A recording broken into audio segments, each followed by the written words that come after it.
उवाच शृणुदेवि प्रवक्ष्यामि कुञ्जिकास्तोत्रमुत्तमम् येन मन्त्रप्रभावेण चण्डीजापः शुभो भवेत् नाकवचम् नार्गलास्तोत्रम् कीलकम् न रहस्यकम् न सूक्तम् नापि ध्यानम् च न न्यासो न च वाचनम् कुञ्जिकापाठमात्रेण दुर्गापाठफलम् लभेत् अधिगुह्यतरम् देवि देवानामपि दुर्लभम् गोपनीयम् प्रयत्नेन स्वयोनेव पार्वती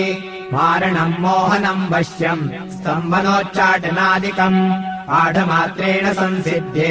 कुञ्जिकास्तोत्रमुत्तमम् ॐ ऐं ह्रीं क्लीं चामुण्डायै विच्चे ॐ गौं हूं क्लीं जूं सः ज्वालय ज्वालय ज्वल ज्वल प्रज्वल प्रज्वल ऐं ह्रीं क्लीं चामुण्डायै विच्चे ज्वल हं सं लं शं फट् स्वाहा नमस्ते रुद्ररूपिण्यै नमस्ते मधुमर्दिनी नमः कैटवहारिण्यै नमस्ते महिषादिनी नमस्ते शुम्भहन्त्रै च निशुम्भासुरघातिनि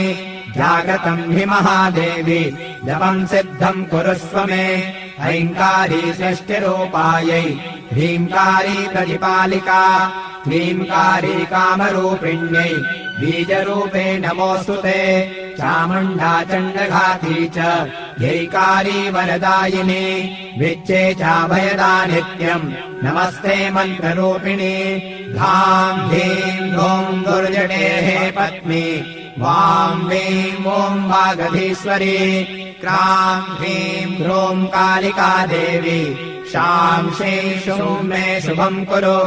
हुं हुं हुङ्काररूपिण्यै जं जं जं जम्भनादिनी धां भीं ह्रूं भैरवी भद्रे भवान्यै ते नमो नमः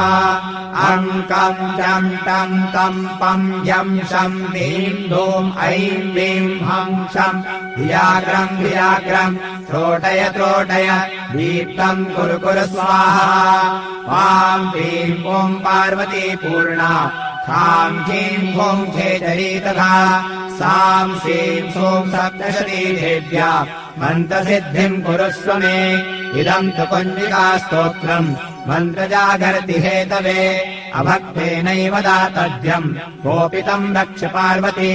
यस्तु कुञ्जिकया देवी हीनाम् सप्तशतीम् पठे